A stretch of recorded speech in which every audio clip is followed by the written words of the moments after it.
I've had some questions about setting up this Boyd tank. There's not a lot of videos out there on it. I guess most people just either know how to do it or ain't fooling with it. I didn't really know anything about it. When I ordered it, I called Boyd.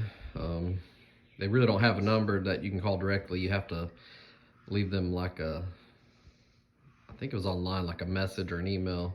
And then they call you when they get time, and they say they just don't want a bunch of people calling because it slows down their progress. But they communicate very well, so it's not that they don't get a hold of you. They just don't want their phone ringing all day long. If you've ever called any of these places, some of them have a pretty good wait time just because they get such a high volume. And so since they just want to focus on building, I guess they don't want a bunch of people calling. Anyways,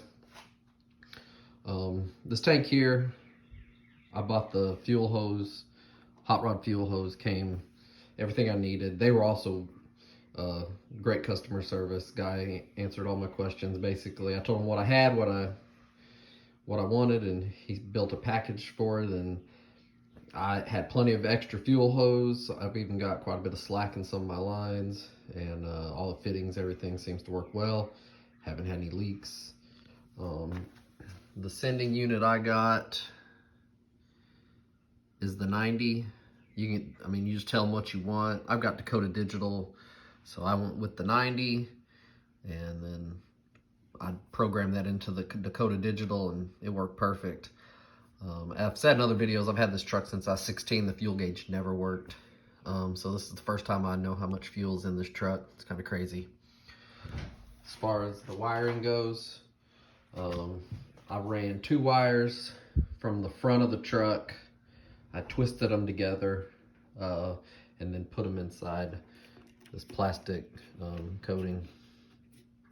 Everything that's got little butt connectors, they're non-insulated, and then I did heat shrinking on them.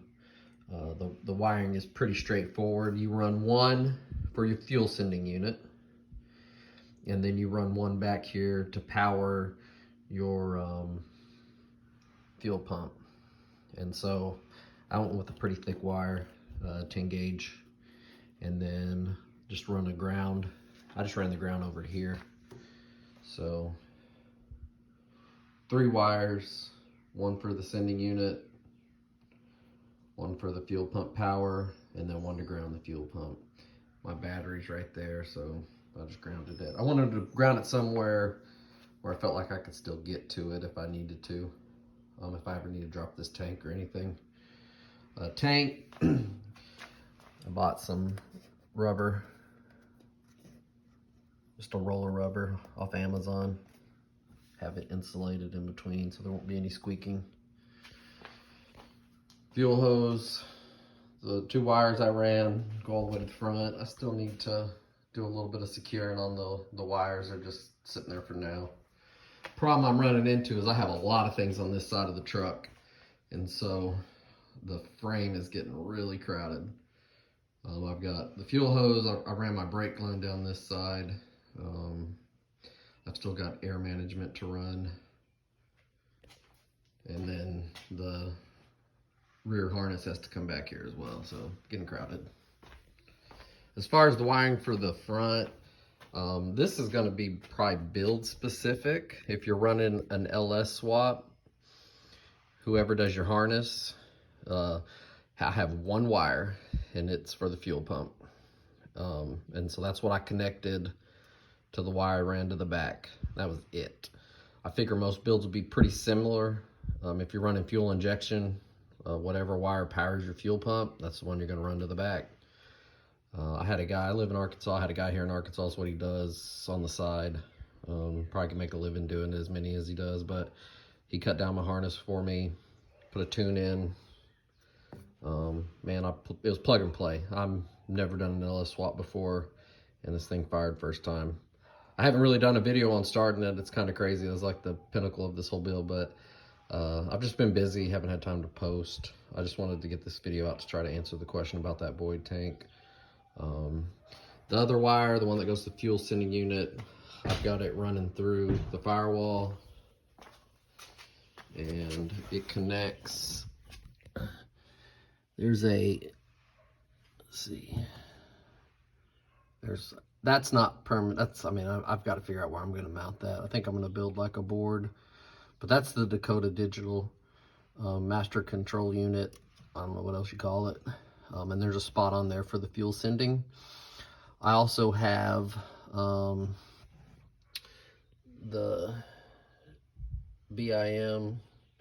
So basically this is what I plug into my OBD2 port. It pulls all my information, and then I'm able to tell my gauges to pull from that.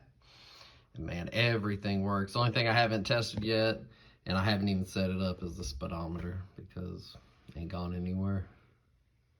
But temp works, as I said, fuel works, voltage, oil pressure, the tach works.